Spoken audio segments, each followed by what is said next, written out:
All right, this is the next section, which is solving linear equations again. Even though they're in three variables, they're still considered a linear equation. These two, the top one and the bottom one, are lines, but this one in the middle, because it has an x, y, and a z, um, this is going to be what's called a plane, kind of like your desktop would be a plane. So the graph of this gets kind of complex, so I decided to use a computer. And this is what the graph of it looks like. It's three flat spaces, the red, the blue, and the green here, and they all intersect at one point. They all come together. Now, of course, there's lots of options with these planes where they could be parallel and there's no solution. They could form a triangular box, so there's no solution. They could form crossing papers so that the solution is a single line going down the middle of them, kind of like the intersection of any two of them. If they all lined up on this line, then you would only have a line as a solution. And here I plotted the point that's common to all three planes. So that's what we're looking for. What is the coordinate of this big yellow dot in an XYZ space type thing? Which is kind of cool to look at, but understanding it would require a lot more material. But all we're interested in is finding that little yellow dot. Alright, so mathematically, it's actually kind of easy.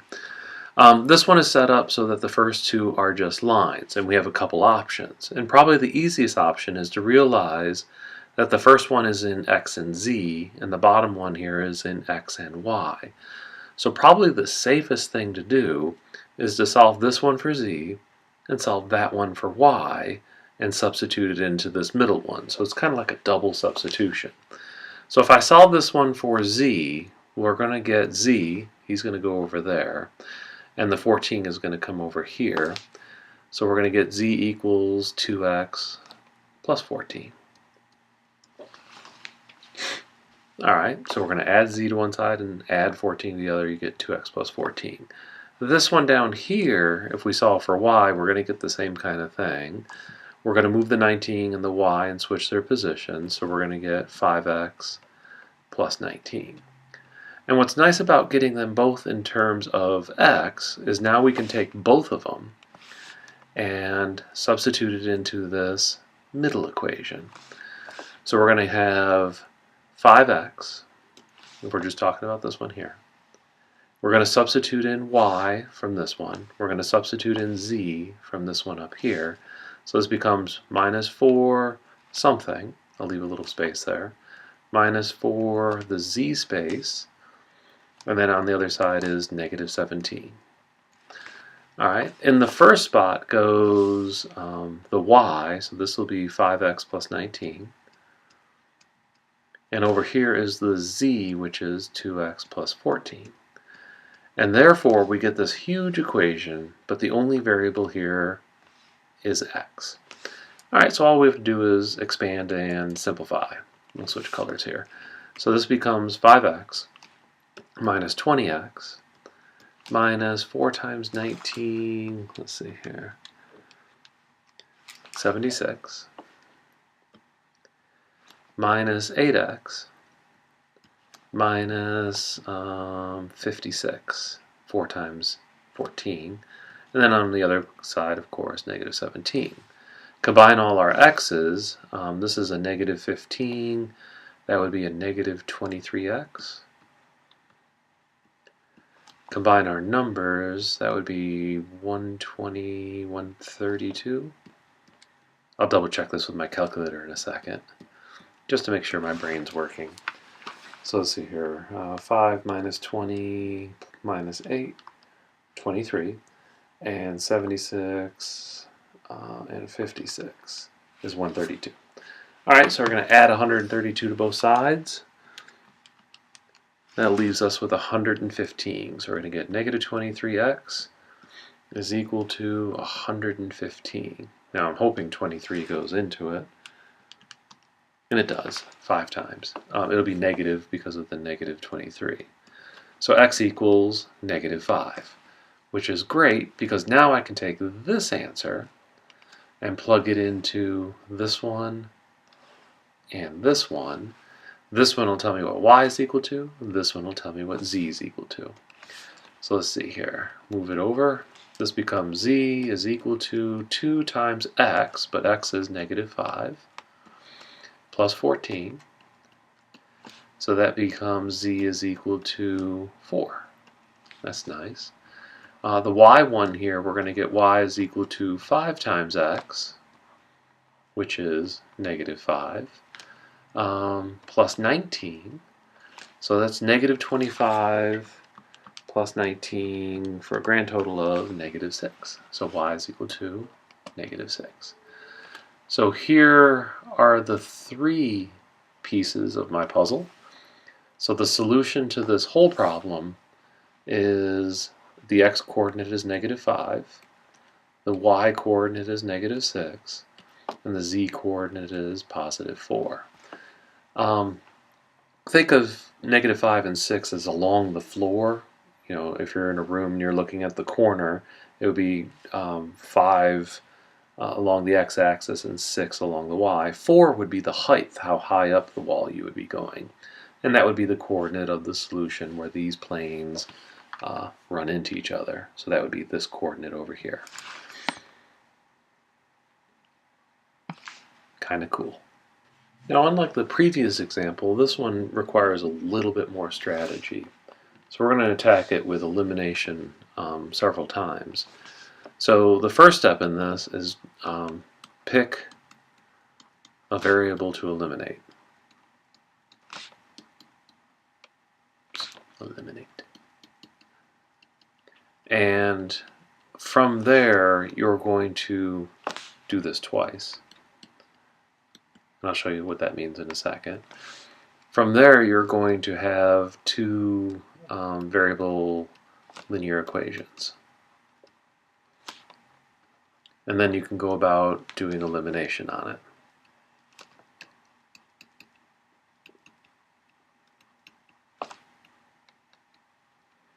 Now, when you get down to step 3, you're going to be stuck with you solve for one variable. Now, from this one, all you have to do is backtrack it all the way to the beginning to get to your other 2 answers. Go to one of the equations that has 2 variables, and then get a solution there, and then go back to the very beginning and find all 3. Alright, so when you're looking at these, you want to pick the easiest out of all of them to eliminate, because the calculations are going to be kind of intense. Personally, I think the x is going to work the best here because this one has a 1 in front of it. That means I can manipulate him to be a 3 and a 4 really quickly. If it was another variable with just a 1, I might pick that one to get rid of. So here, in this case, just the x's will do. I'll get rid of the x's. Now what that leaves behind is a 2 variable equation, y and z, linear, and then we can just go back to the way we were doing linear equations elimination and solve for one of the variables. Alright, so let's call this, I'm going to change up, I'm going to call this equation A, equation B, and equation C. Alright, so the first thing I'm going to do is I'm going to concentrate on A. A is easier to change into any number because the lead coefficient is 1. So the first step is, if I add A and B together, to get rid of the x, I need it to be -3. So I'm going to go -3 times equation A plus equation B. Alright, so if I go -3 times this, don't forget the -16 here at the end, it'll be -3x +15, -3 times -5y, and a +15z, and that's going to equal 3 times 16, which I think is 48, but I like double checking. 48. Now it's -3 times -16, so that's going to be a +48. Be really, really careful with your signs. Alright, equation B, I'm just going to copy down. 3x plus 2y minus 2z, and it's equal to +16. I'm going to take these 2 equations and add them together. And as expected, the x's are going to go away. So that leaves me with 17y plus 13z is equal to 64.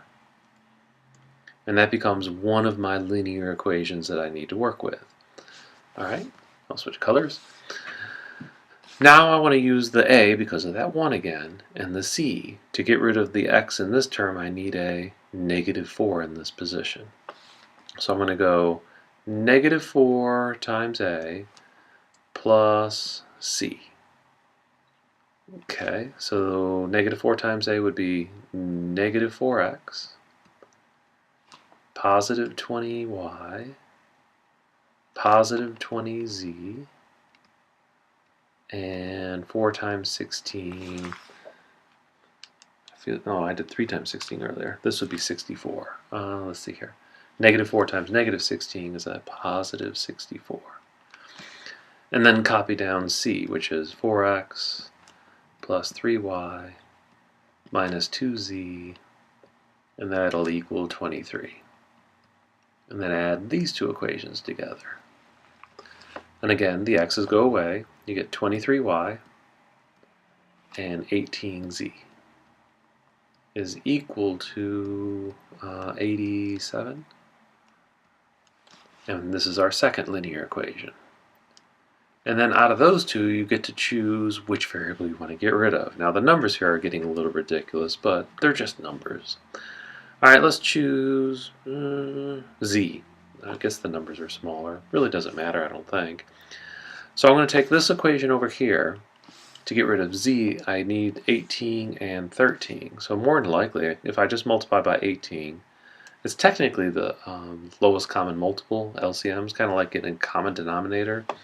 But 18 and 13 are prime to each other, so multiplying by them will get the numbers the same. But remember, we want one to be positive and the other one to be negative, and in this case, they're both positive, so I'm going to alternate what I multiply by. Alright, so now the numbers are going to get kind of ridiculous. So 18 times 17, that's 306. 18 times 13, that's 234. Thank God for calculators. That'll be a z. And 18 times 64 is going to be huge. 1,152.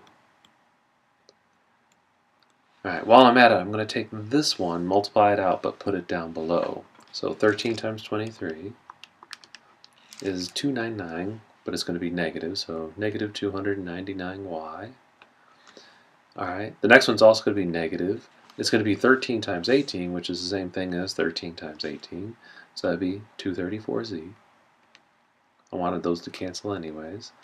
And then 13 times 87 is 1,131. And again, it's going to be negative 1,131.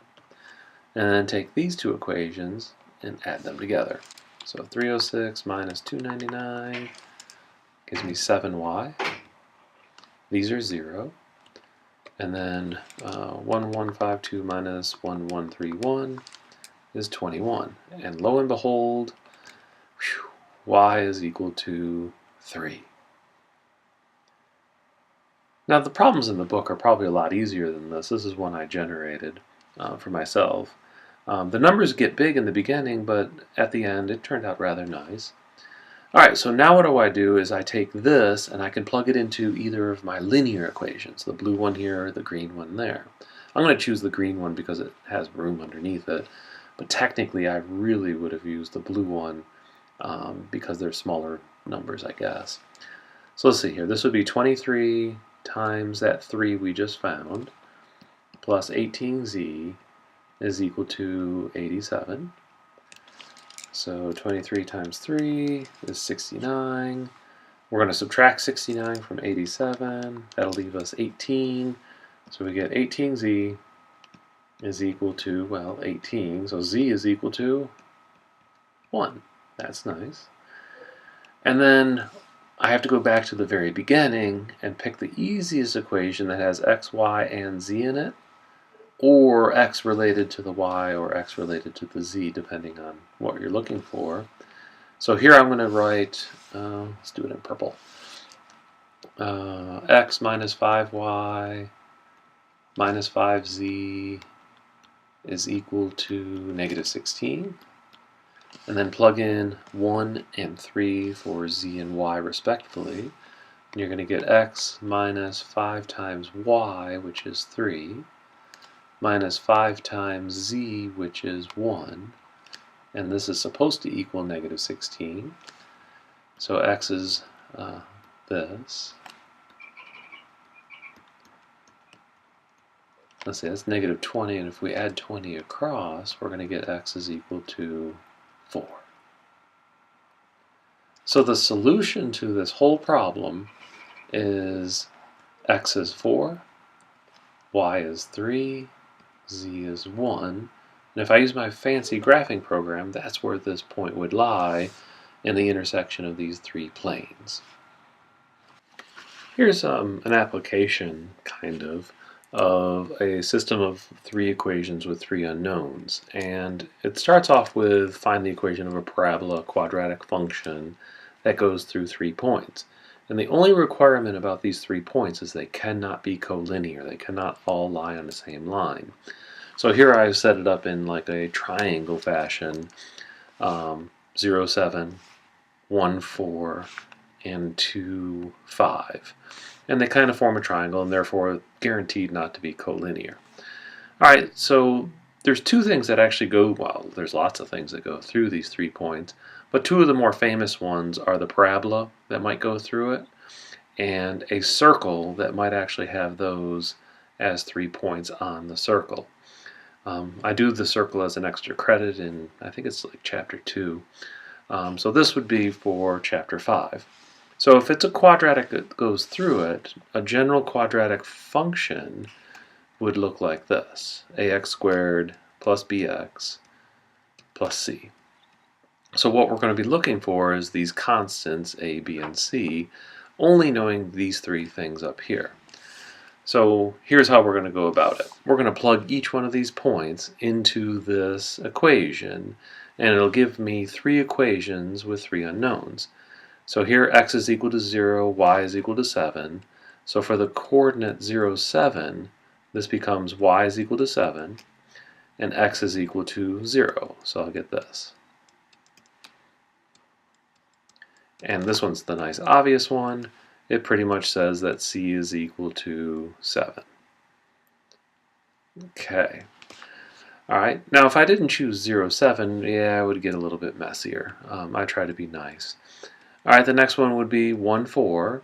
So y would equal 4 when x is equal to 1. So you get 1 squared plus b times x, which is 1 plus c.